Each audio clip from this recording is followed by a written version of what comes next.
Well, first of all, I want to see that they've read the book. I mean, it sounds ridiculous, but we want to see that they've gone beyond simply, a SparkNotes understanding of the text or whatever the item is that we're looking at. And then we want to see that they can demonstrate that understanding in some way, right? That they've exhibited some degree of understanding of specific details in the text. They know more than simply the plot and the characters' names. They've looked at some of the other elements of the text that make it a text that's worthy of studying, at least in our minds.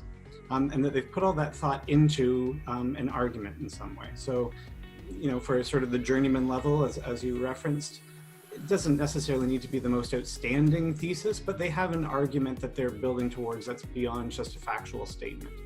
And then they support that argument with some series of points. They've been able to break that argument up into smaller details so that we see the argument's complex enough that it's not, again, simply a statement of fact that you can answer in one paragraph, but that it'll take a couple of paragraphs to support it. And then ultimately that there's some sort of structure, an intro, series of points supporting that, and a conclusion to wrap it all up, and that the paper is grammatically sound, that it seems like it's well enough written for the age range that they're at.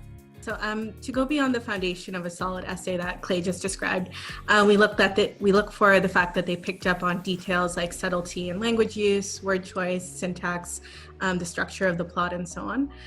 There's a thoughtful thesis. A great paper is usually distinctive in that it makes me think about the aspects of the text in a new light.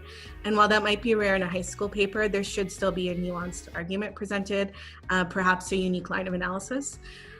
There's an engaging argument, not necessarily a statement of fact, but an actual claim or bold statement about what the author is trying to convey, or why they're doing that or how they're doing that. Claims are usually backed up by evidence, and the evidence is skillfully chosen. They pick the best moments in the text to support their claims. The writing is as grammatically flawless as possible. MLA formatting is flawless. There's a clear structure designed to convince me of the strength of the argument.